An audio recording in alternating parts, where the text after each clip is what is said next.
Welcome to the Arabesque Sewing Studio. Today I'm going to run through the very simple but important steps that you need to know when cutting out your sewing project.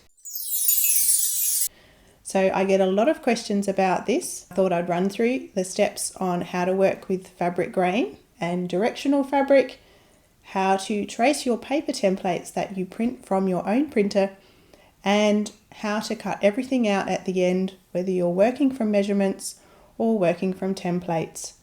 So if you've been putting off working on that sewing project because you thought the cutting out was a bit overwhelming, then I invite you to grab that sewing project and come and do some cutting out with me. So I've got a selection of fabric here that I'm going to be using for my project, and I'm just going to talk a little bit about how I've got this prepared and ready for tracing some templates onto. So I've unfolded each piece of fabric and given it a really good press with the iron.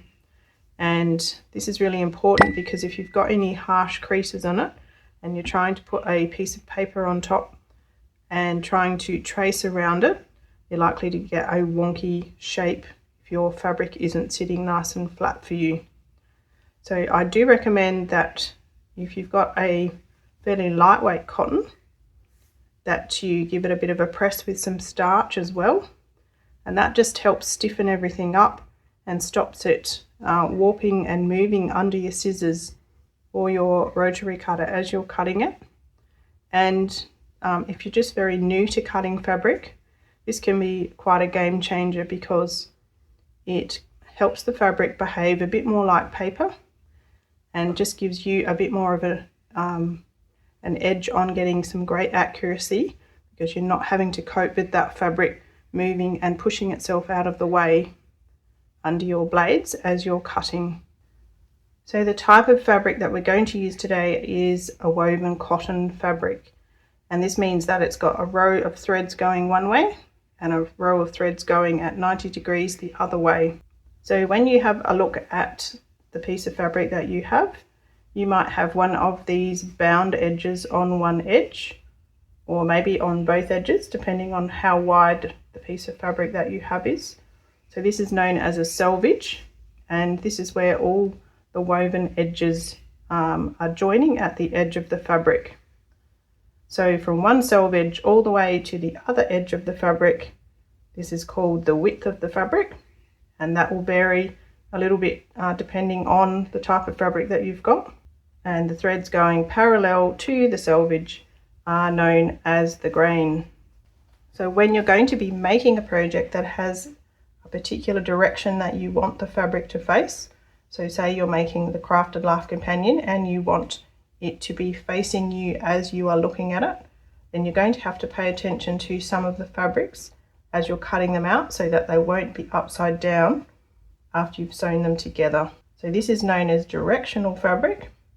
And you can have directional fabric that goes with the grain or across the grain, or it can be both. This little tiny floral is an example, a good example of a fabric that has no direction.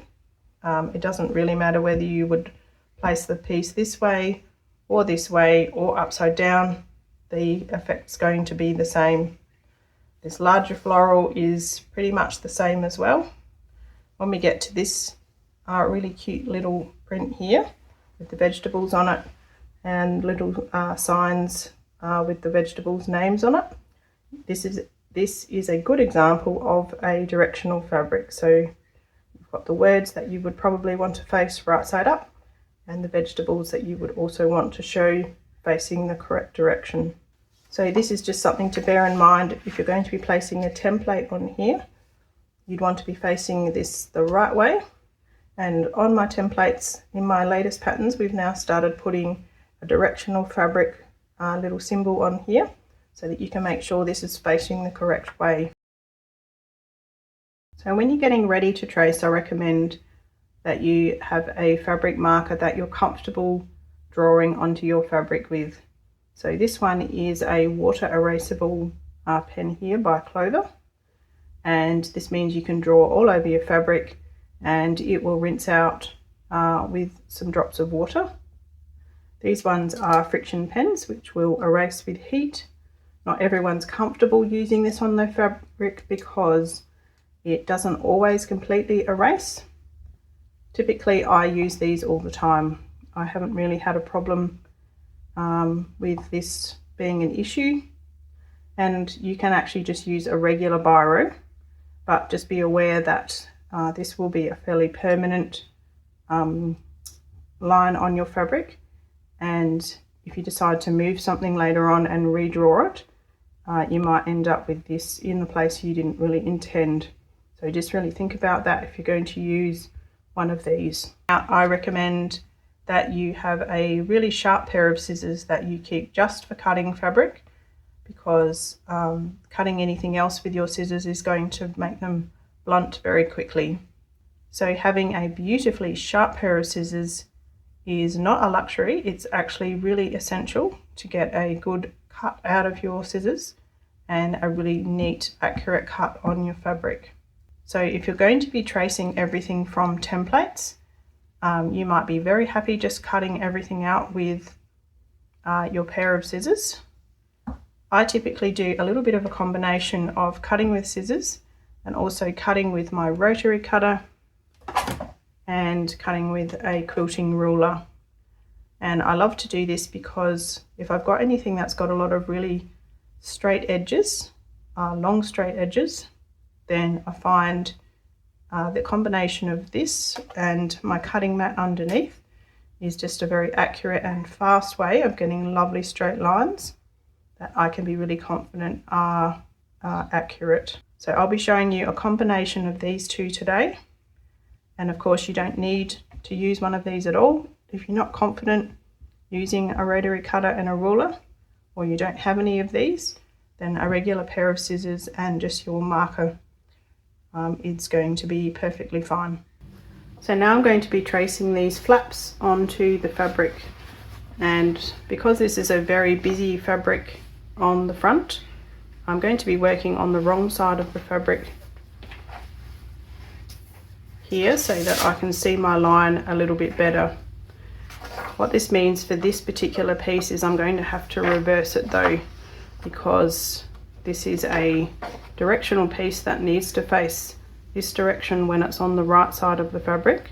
So this is just something to bear in mind if you're going to flip your fabric over. A lot of the pieces that you'll be tracing are not directional at all, but if you've got something that is facing a particular direction, this is how it's going to look when the flap is closed. So this needs to be reversed if you're going to be tracing this onto the wrong side of the fabric. So I'm going to be thinking a little bit about where I'd like this to be on my flap, and I'd like this blue spray of flowers to be in this bottom corner that I've got here. So I'm going to make sure that this is within the seam allowance that is on within the dash line here, and I'm putting this on the grain of the fabric, which means that the straight edges of this piece I'm lining up with the threads that I can see in the fabric here. So when I'm happy with the position of the piece on the fabric, you can either get some pattern weights to hold this down, which are just some heavy objects that will stop the paper moving. My favorite way is just to use my hand and just start by putting some even pressure with my hand on the piece of paper and putting my fingers up towards the edge of the paper, and that's going to support the edge as I start tracing. And I'm making sure that I'm pushing down with the palm of my hand as I go around the edge. I'm checking that my pen is showing up here, so without moving the piece I can still lift it up, and I can go down this corner while I'm here. Now, provided I've already got one hand on here, I can move the other hand further along, so I'm keeping a bit of pressure near the edge of the paper, so that just gives it a little bit more rigidity for the pen to work up against. So every time I'm moving, I'm making sure that my hand's moving but the paper is not.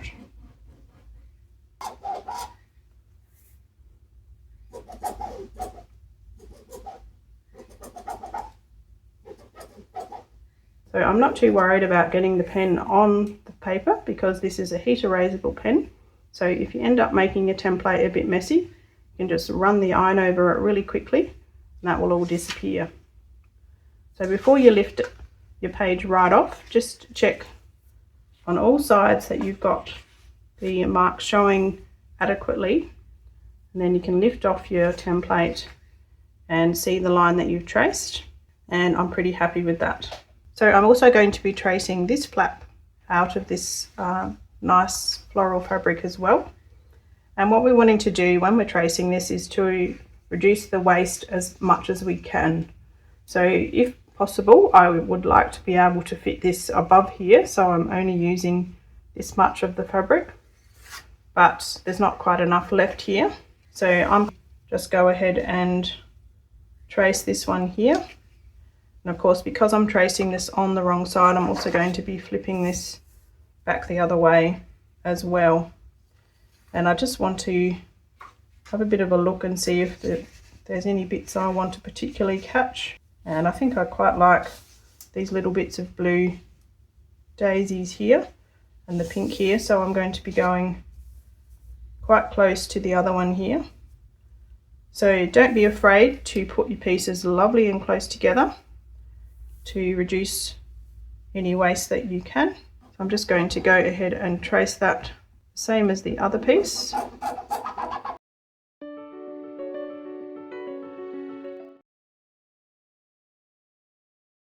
Okay, I'm going to be going ahead and cutting these out.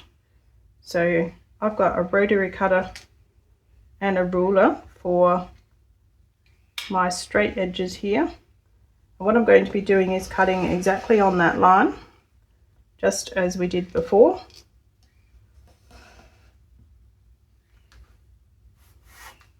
And I'm going to just rough cut across the top here, just very loosely, so not on the line that I've drawn, just so that I can separate this from the larger piece of fabric.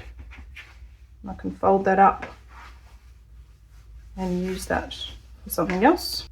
Cut the straight edge for the curve on this right hand piece. I'll also cut the top edge here. So cutting exactly on that line.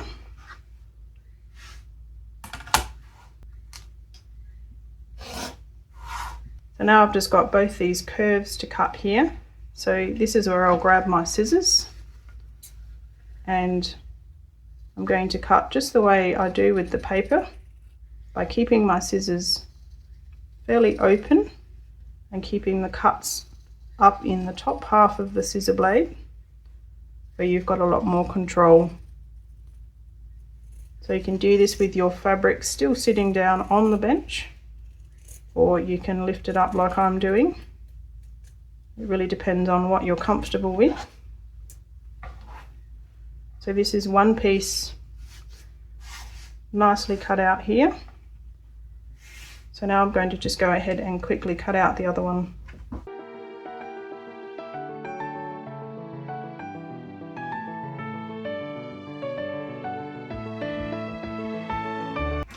And one thing you can do to keep track of each of your pieces as you cut them is just to clip the template to the piece of fabric that you've cut, so that you can not misplace anything and also keep track of which piece is which.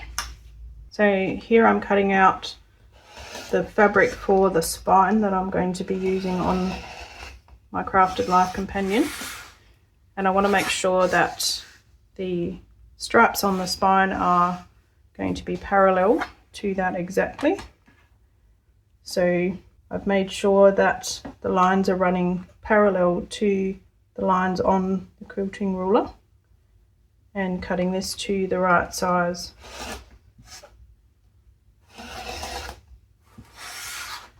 There we go, one nice and straight spine ready to be sewn on. So when I'm cutting out interfacing, I like to work with the non-fusible side facing up, which means the glue side will be down. The non-glue side, you have quite a bit more control over this, and also when you're tracing a template on here, the glue tends to get in the way of the ink going on smoothly because it's quite bobbly. So I like to trace everything from the non-glue side and just work a bit smoother that way. So when I've got a straight edge to cut, anytime I can, I will be using my rotary cutter and my ruler just to speed everything up, and also just mean that everything is as accurate as possible.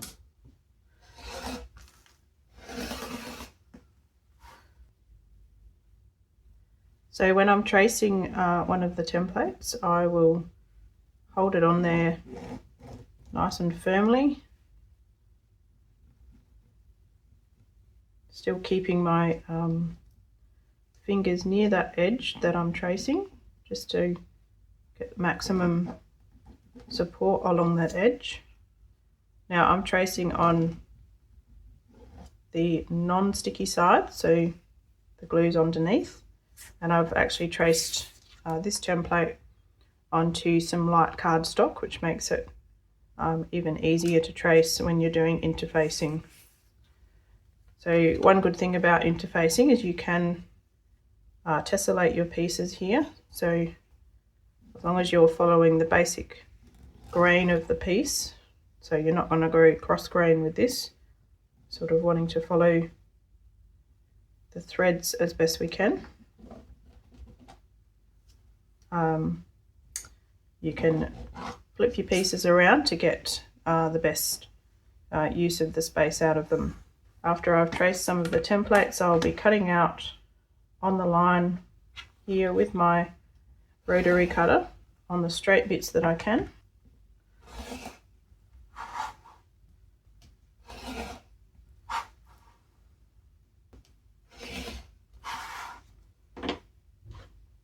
And then I'll just come back in with my scissors and just finish off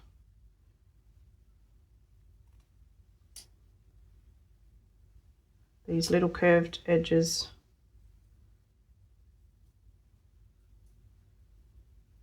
Just making sure to cut in the center of the scissor blade or up near the top end where you're going to have a little bit more control.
So I hope this video has given you some confidence to go print out your PDF patterns, cut out those templates and get started cutting out your project so you can get on to the fun part of sewing it.